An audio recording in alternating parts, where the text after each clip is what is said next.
Las tiras cómicas. Lo que acabamos de ver fue una tira cómica. Las tiras cómicas de los diarios abarcan dos cuestiones y en ellas públicos diferentes. Primero, el dibujo a veces parece un chiste, como el caso de Mafalda, destinado a un público infantil. Lo irónico y su relación con el contexto actual tiene que ver con el auditorio para adultos, es decir, es para ambos públicos, pero el adulto podría interpretar los implícitos. Una tira cómica, por lo tanto, es una historieta que apunta a divertir al lector. El concepto suele aludir a las viñetas. Las viñetas son los cuadros donde se enmarcan las situaciones contextuales o situacionales que aparecen en forma regular en un periódico o en una revista. Lo habitual es que se cuente con personajes fijos que protagonizan diferentes historias a lo largo de las tiras. Es el caso de Mafalda, Manolito y el papá de Mafalda.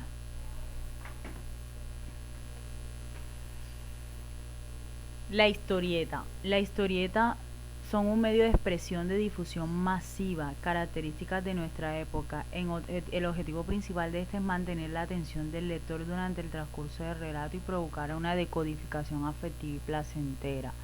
La caricatura como género artístico suele ser un retrato u otra representación humorística que exagera. Ya esa tiene que ver con la caricatura que vimos acerca de la maestra y el niño, la expuesta por Matador. Hay caricaturas de tipo social donde se critican a las instituciones.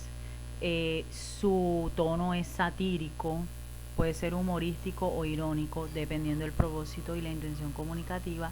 Y la forma más común es la caricatura política y la social. Si bien el término caricatura es muy extendido porque puede ser una descripción verbal, auditiva, una descripción visual, generalmente está solo restringido para las representaciones gráficas. La infografía. La infografía es una representación visual, informativa o de diagrama del texto escrito. De cierta manera, resume o disminuye la manera que explica figurativamente un texto. En ella existen diversos tipos de gráficos, sean signos lingüísticos o no lingüísticos, pictogramas, ideogramas y logogramas.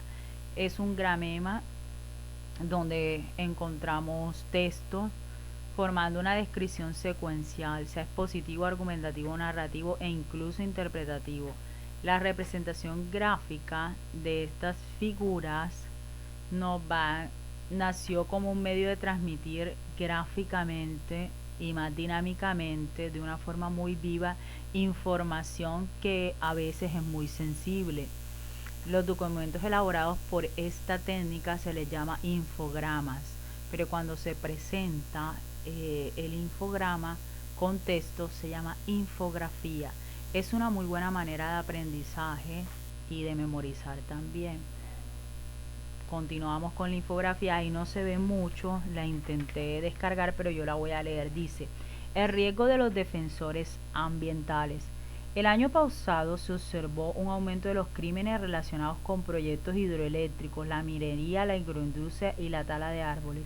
Las disputas por la propiedad y el control y el uso de la tierra en el trasfondo de casi todas esas muertes. Nos muestra un gráfico: 116 equivale a los asesinados por disputas por tierra, 25 por industria, por la minería y la minería extractiva, el 14% por presas hidroeléctricas, otro 14% por agroindustrias y un 10% por tala de árboles.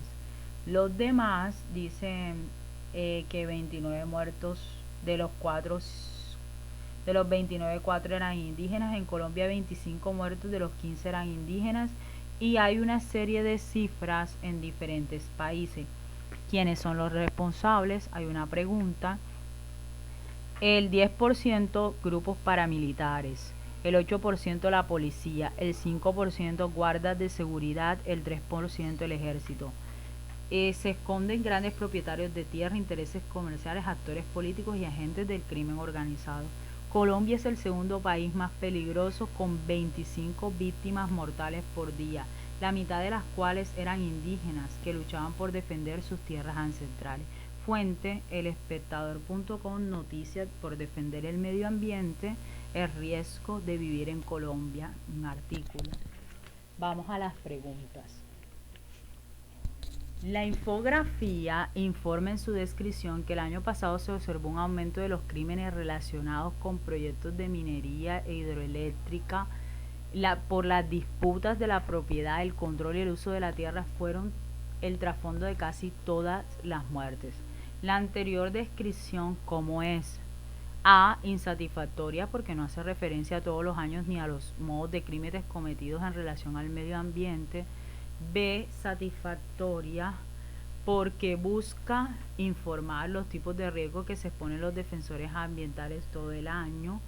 C. Contradictoria porque no coincide la información con el resto de la información contenida en la infografía. D. Exagerada, pues alude a la información que no esté explícita en la infografía vinculada con los defensores ambientales.